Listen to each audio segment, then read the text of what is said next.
Bismillahirrahmanirrahim. Assalamualaikum students, welcome to online class.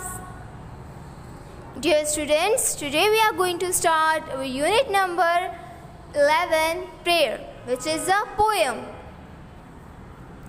जिसे कि आप देख सकते हैं कि आपकी स्क्रीन पर जो आपको स्लाइड नज़र आ रही है, ये आपकी पोएम है प्रेयर। अब मैं इस पोएम को रिसाइट करने लगी हूँ और फिर इसके बाद इसमें दिए गए मुश्किल अल्फाज के आपको मायने बताऊँगी। आप अगर चाहें तो इन मुश्किल अल्फाज के मायने अपनी कॉपी में नोट डाउन कर सकते हैं। ये आपकी वोकैबुलरी में इजाफ़ा करेंगे और आपके लिए यूज़फुल रहेंगे। मैं जिस तरह ये पोएम रिसाइट करूँगी, आप भी इसी तरीके से घर पर इस पोएम को रिसाइट करने की कोशिश कीजिएगा। Now I am going to recite this poem.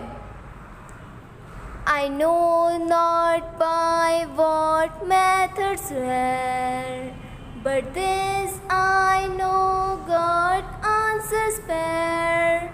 I know that He has given His word, which tells me prayer is always heard and will be answered soon or late.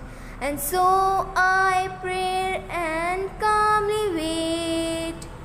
I know not if the blessing sought will come in just the way I thought, but leave my prayers with Him alone, whose will is wiser than my own, assured that He will grant my quest or send some answer far more blessed.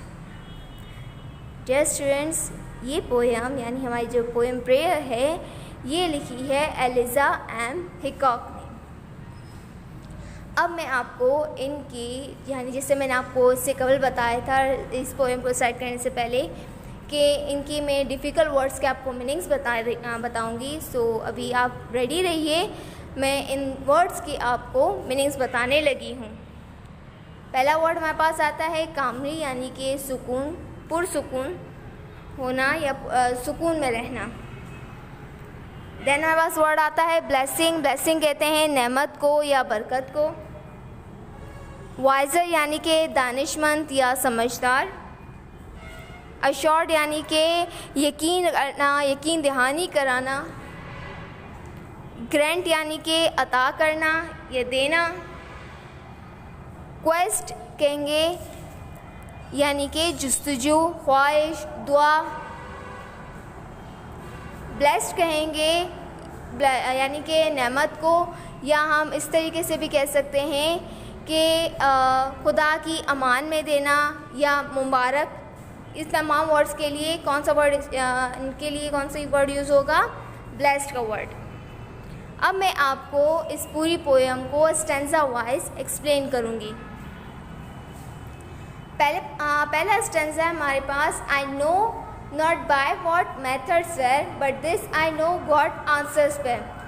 I know that he has given his word which tells me prayer is always heard. यानी कि इसमें शायर जो हैं वो ये शायरा हैं, यानी कि एलिज़ा हमें ये बता रही हैं कि मुझे नहीं मालूम ऐसे कौन से तरीके हैं, ऐसा क्या तरीक़ेकार, ऐसे कौन से नायाब और अनोखे तरीके हैं जिनसे दुआ की जाती है, वो कबूल होती है।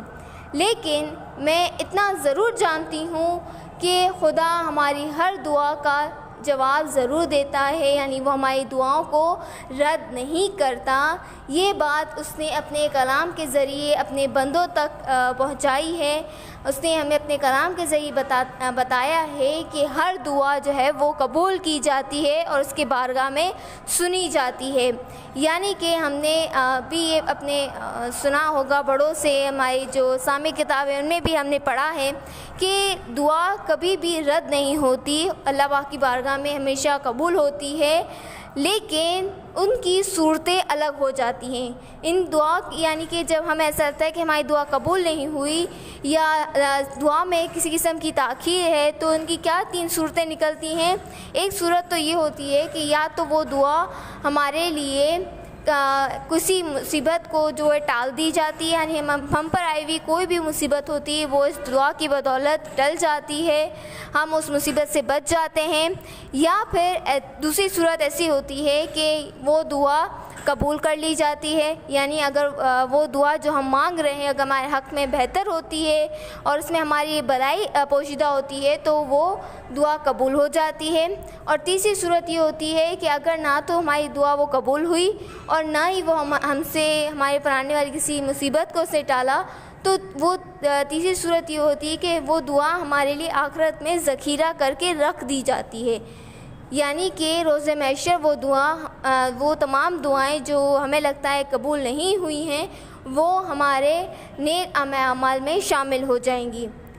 यानी कि इस स्टैंज़ा से हमें ये सबक मिलता है, इसमें ये बताया जा रहा है कि हमारी दुआओं के कोई ऐसे मखसूस तरीका जितने भी हैं या कोई भी अनोखे तरीके हैं उनसे शायरा जो है वाकिफ़ करीब मैं नहीं हूँ, लेकिन मुझे इस बात पे यकीन है, मेरा ईमान है इस बात पे कि रब की बारगाह में मेरी दुआएं सुनी जाती हैं। और ये बात रब ने अपने बंदों से भी कही है अपने कलाम के ज़रिए कि मेरी बारगाह में की जाने वाली हर दुआ सुनी जाती है और कबूल होती है।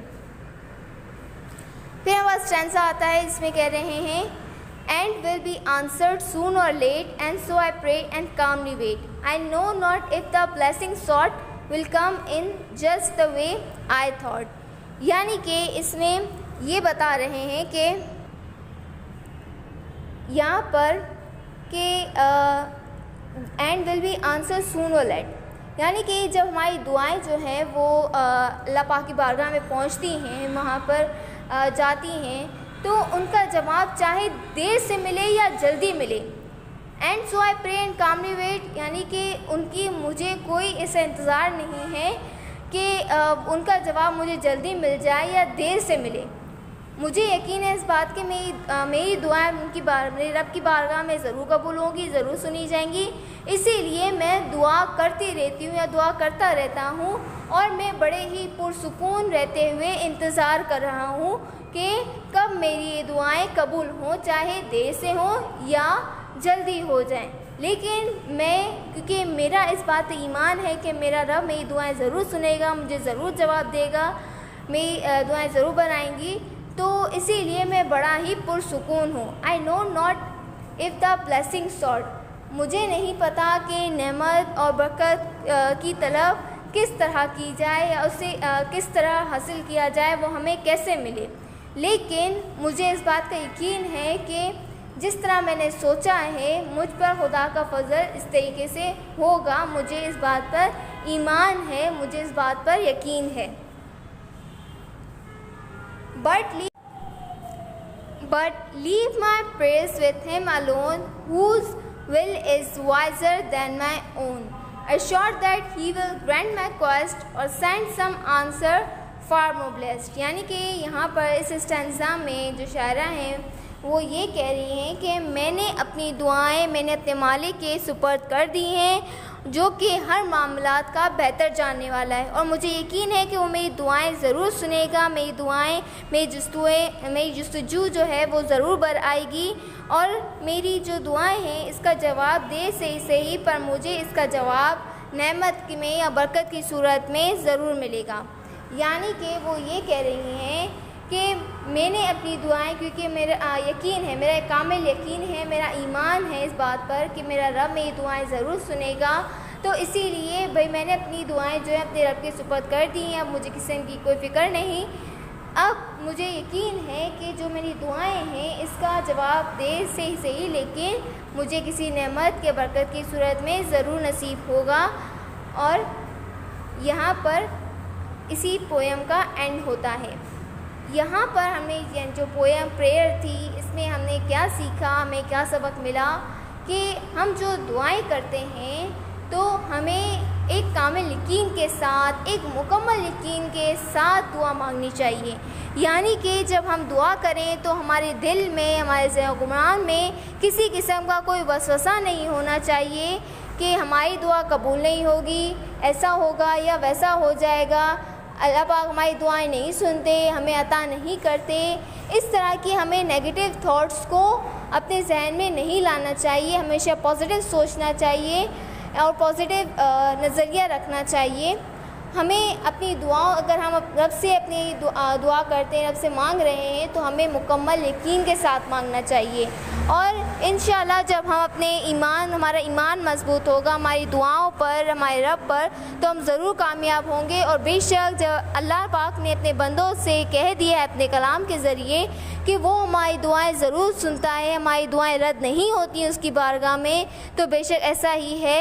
हमारी दुआएं उसकी बारगाह में बिल्कुल भी रद्द नहीं होती, बल्कि वो हमारे लिए आखिरत में या आखिरत में नेकी की सूरत में जमा हो जाती हैं, या फिर हमारे सर से कोई मुसीबत टाल दी जाती है। और बेशक हमारे रब जो है वो बेहतर जानने वाला है, वो हालात को बेहतर जानता है, वो बेहतर तरीके से जानता है कि हमारे लिए क्या अच्छा है, क्या बुरा है, हमारे हक़ में क्या बेहतर है, क्या नहीं। इसीलिए वो हमारी दुआएं, इसमें हमारी दुआओं में बाज़ दफ़ा ताख़ीर हो जाती है और हमें वही अता करता है जो हमारे लिए बेहतर है, जो हमारे हक़ में अच्छा है।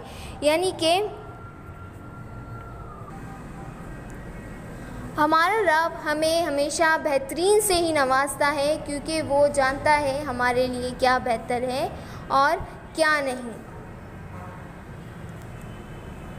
इंशाअल्लाह students, in the next video we are going to start a sub topic comprehension focus. I hope कि आज का जो हमारा टॉपिक था, यानी हमने जो पोएम पढ़ी प्रेयर, इससे हमें जो सबक हासिल हुआ आप उस पर ज़रूर अमल करेंगे। अगली वीडियो तक के लिए अब मैं आपसे इजाज़त चाहूँगी।